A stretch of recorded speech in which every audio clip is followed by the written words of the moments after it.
Let's listen into some analyst reactions to Wipro's earnings. I think if I look at the IT, definitely, first thing is it's within what the guidance that they gave out. 0.5 to 3% is what their guidance range is. So at least in that way, it's fine. But it's definitely less than I was expecting. But at the same time, I don't think it's as bad as what they did at the total level, right? You're looking at 10 to 11% drop. But if you look at the IT services revenue in the dollar terms, it's just 0.5. So in my opinion, that's reasonably better. I would continue to keep a watch on Wipro, but over the long term, I think they should be able to do well because you have the entrenched client relationship which has been there for the last 20, 30 years. And those are not going to go away in a day. And that's one of the reasons why Wipro has been reasonably doing well despite all their struggles.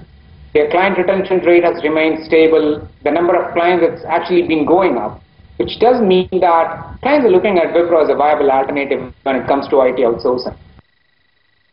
No, numbers are disappointing, prima facie, but the focus would be on IT services side only or IT business only. So now other business already demerged into another entity. So I think investor would be interested only how the IT business has performed.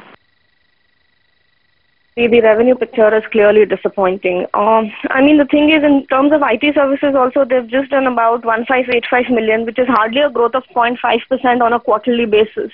And that will not go down very well with the street. I mean, the numbers have come down, I mean, much lower than what Infi also posted.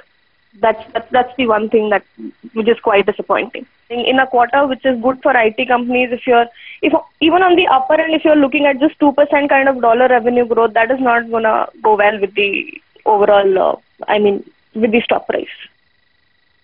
Chances are it'll open down, but what's important to see is whether at lower levels it gets buying and it tends to close at closer to the highs of the day. That would mean that the market has digested those results, and since it's at the lower end of its range, I don't see an Infosys style collapse on Wipro because the expectations here are quite muted.